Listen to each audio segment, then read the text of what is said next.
You're listening to Silver Moments with Dr. Marsha Baltimore.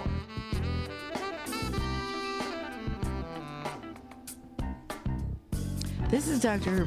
Baltimore again, and I wanted to talk about Erik Erikson. Erik Erikson is a psychologist who believes in choice. And he said, quote, "Sex in old age is a choice. Choose to or not to engage in sex, but make your choice with your mate.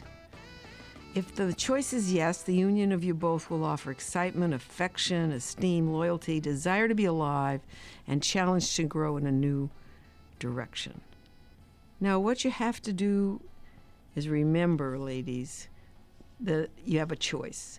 There's an ad, a funny ad in Entrepreneur Magazine that says women like to do it in the afternoon and men like to do it in the morning. And that ad is talking about networking. But you can say where I'm going, and that goes to what you do with your husband, the morning, the afternoon. Together you have to make decisions. And that's what you have to know as you keep the marriage together. Remember, half of all women over 50 years in the United States are widows. That's sobering, isn't it? I'm a widow, and I hate to be a widow, but I am. And 15% of all men over 50 years, 15, are widowers. So that means the women have no choices but to be alone because there's not going to be enough gentlemen around. So treat him right when he's alive, ladies. That's the name of the game. And remember, if he says, "I like to do it in the morning," go ahead and talk to him. And if you say you want to do it in the afternoon, do it again. That's for just joking around purposes, but you have to communicate to the partner. That's the main thing here.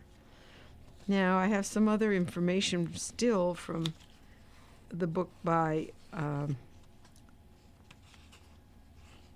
which book is it by? I don't remember which one I have here. I think it was, I don't remember. I'll pick it up when I go through. The Natural History of Sex in a Marriage had a study by the Duke University in which the average age of the subjects was 70. And they found out that 54% of the married couples remained actively sexual, but only 7% of those who were unmarried experienced sex. The Consumers Union study reported that elderly single men were obviously more likely to be able to find a partner than elderly single women. Now, this book also had a review of Duke University, and this book that I'm talking about is There Sex After Marriage? That's the name of the book, by Carol Botwin. I told you she's the young lady who did the other book. Is There Sex After Marriage is the name of her book. And here's what she found. She is a psychologist in New York City.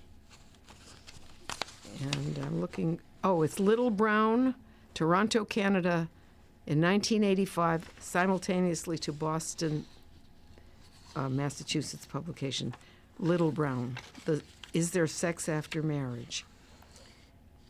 Now, she's talking about, can sexual interest be revived? And she draws on the experiences of Dr. Joshua Golden. And he assures us that change can occur at any age. And he points out that for some, professional therapy is the ticket, because the therapist gives the person psychologically what he needs, which is permission from someone in authority to change. Just the idea that you can change. So a 64-year-old woman who lives in the South says she can not only persist but get better in later life. And she said, "I never could talk about sex when I was younger. I couldn't reach the peak of my need, and I couldn't tell my husband what was wrong. But finally, I bought myself a book and learned about things that helped.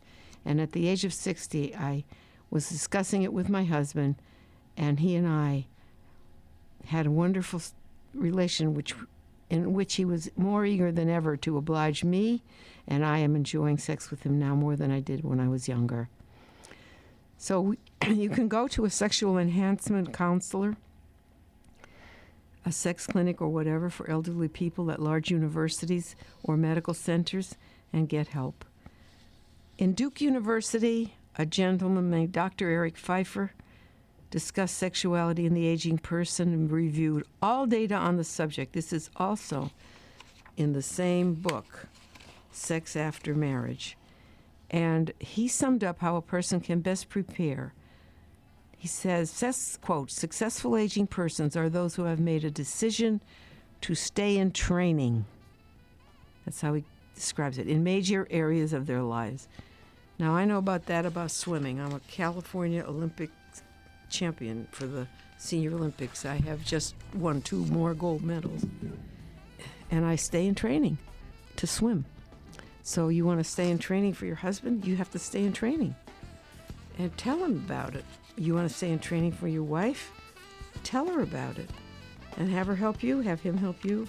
And you'll find your life is much more fun and much more realistic. This is Larry Minetti. And folks, I want to talk to you about one of the